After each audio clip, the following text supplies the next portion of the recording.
Hey guys, I want to go ahead and do another example for the Maclaurin series, Taylor polynomials. You're definitely going to get one of these for Calc BC. Okay, so this is from 2018. I want you to just kind of study and see what to expect, okay? Because remember, part of the game is understanding what to focus on, what to study. Now, this is number 6, okay? And they give us the Maclaurin series for ln of 1 plus x, okay? And then they say on its interval convergence, this series converges to ln of 1 plus x. Let f be the function defined by f of x, okay? And it says first write the first 4 non-zero terms and the general term of the Maclaurin series. And I feel like this is pretty much a standard question that they're going to be asking you. They give you a series, Taylor or Maclaurin, and they're going to ask you for the first 4 non-zero terms. So be ready for that. Okay, well, how do we do that, right? Well, you can see it's, very similar, right? Well, we're going to go ahead and use the substitution. And I just went ahead and wrote it out just for sake of time. And what did I do? All I did, guys, instead of x, I substituted every x with x over 3. So this guy is here, this guy is there. All right, I just wrote this as 1/3. All right, and I continued, right? Instead of x, you have x over 3 to the power of n. All right, and then we're just going to go ahead and clean it up. X over 3 minus, and this becomes x squared, 2 times 3 squared. Now just be careful with your math right there. X cubed over 3 times 3 cubed. Now the reason I did it this way and I didn't evaluate because I knew I would have to write the general term. So keep that in mind when you're doing these, okay? Don't go ahead and don't be quick to evaluate them all completely at once, all right? You want to find the pattern. And in this case, you can see that the 3 is going to pretty much remain constant, and it becomes 3 to the n right here. Okay, and this is your general term for the Maclaurin series. Okay. Lastly, once we get to this part here, right, we have the ln of 1 plus x over 3.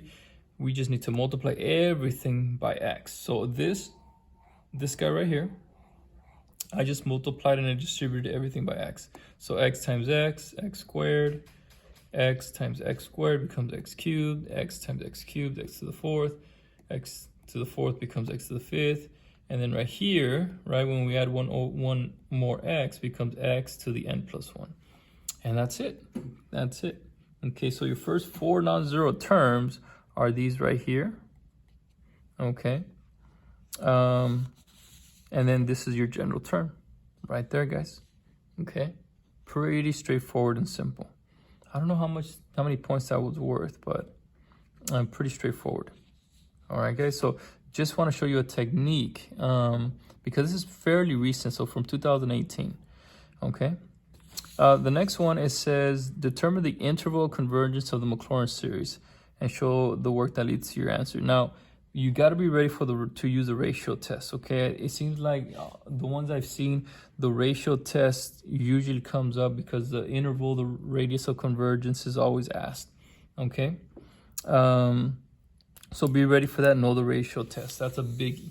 Okay, so what are we going to do? All we're going to do, take our ratio test. Okay. And we take our series here, right? The general, okay? The general term for the series. Right here, we're going to do n plus 1. Okay, so it becomes n plus 2. N plus 1 becomes n plus 2. All the n's become, you add 1, n plus 1. And the n becomes 3 to the n plus 1, divided by the original series, right, which was this one here. But remember, dividing is the same as multiplying by the reciprocal. So I multiplied it and I flipped this guy right here. All right, and then what happens? Well, what happens is I kind of broke this up just for sake of learning, okay? So this stays the same, right? And the n to the n plus 2 becomes x to the n times x squared. All right, the n plus 1 stays. The 3 to the n plus 1 becomes 3 to the n times 3. I just broke it up. And then right here, n times 3 to the n stay the same. And then these right here, okay, these right here, what happens here? Okay, you're only left with the absolute values is going to pretty much simplify that out, right? Because it becomes positive, so that really doesn't matter. So the x to the n plus 2 and the x to the n plus 1, I split them apart, okay? And then what happens? The x to the n's cancel, and then one of the x's is going to be left, right here. And then what happens? 3 to the n cancels, right? You're just left with n over 3. I rearrange this a little bit. The n over n plus 1, I got to take the limit of that. So we have the absolute value of x over 3. N approaches positive infinity, so that doesn't really matter. This guy doesn't have to be inside the absolute value, right? Because it's always going to be positive. And so this becomes a 1, right? Limit as n approaches infinity becomes a 1 because the ratio here, right, of the degree becomes a 1. So you're just left with the absolute value of x over 3. And in order for it to converge, it has to be less than 1. And so then we do a little bit of math here, and this is our interval of convergence. Okay, but remember, you have to test the endpoints, okay? You got to be careful with that. So we let x equals -3 first. Okay, so we'll take our series here, plug in -3 for x, and then we go ahead and try to do some math. Well, this is a little bit tricky here, but this series here is basically a -1, okay, times 3 to the n plus 1, okay? And that's what it is right here, okay? And then essentially what this is another -1 to the n plus 1 here, like this. And then so when we put these two together, it becomes -1 to the 2n plus 2, okay? So hopefully you guys can see that all I did is I took out that negative. It's the same thing as the n plus 1 right there, all right?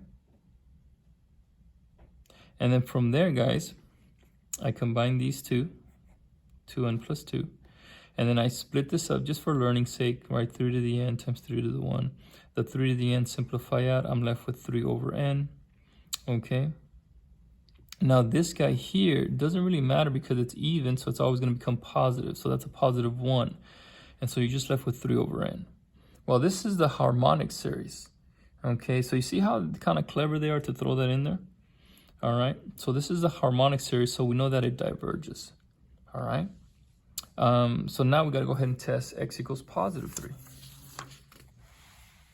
All right, so with +3, same thing, right? Plug in the 3. This is a little bit easier, split it apart. And what ends up happening? Well, this guy simplifies. We're just left with 3 over n. But we still have this guy here that's alternating, okay, between positive and negative.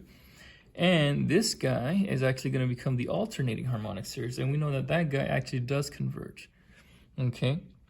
So for this guy, the interval convergence is between -3 and 3, but we're only including +3.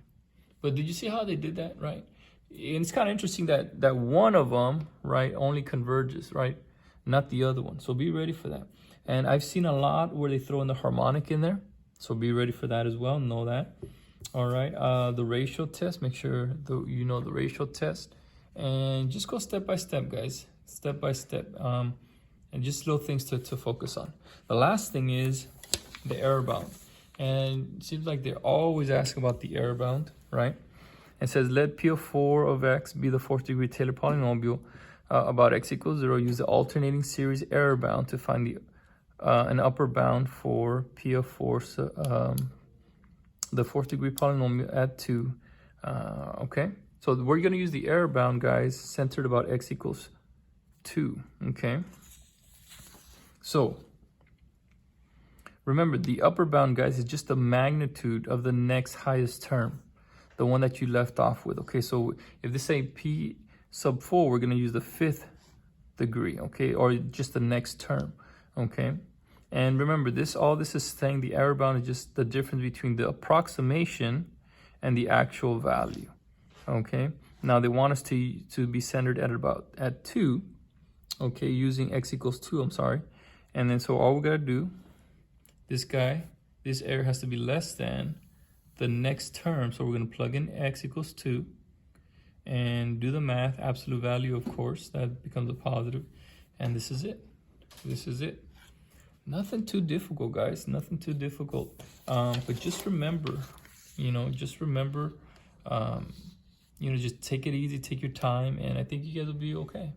All right, guys, I'll try to do some more and then just try to help you out as much as I can. Thank you, guys.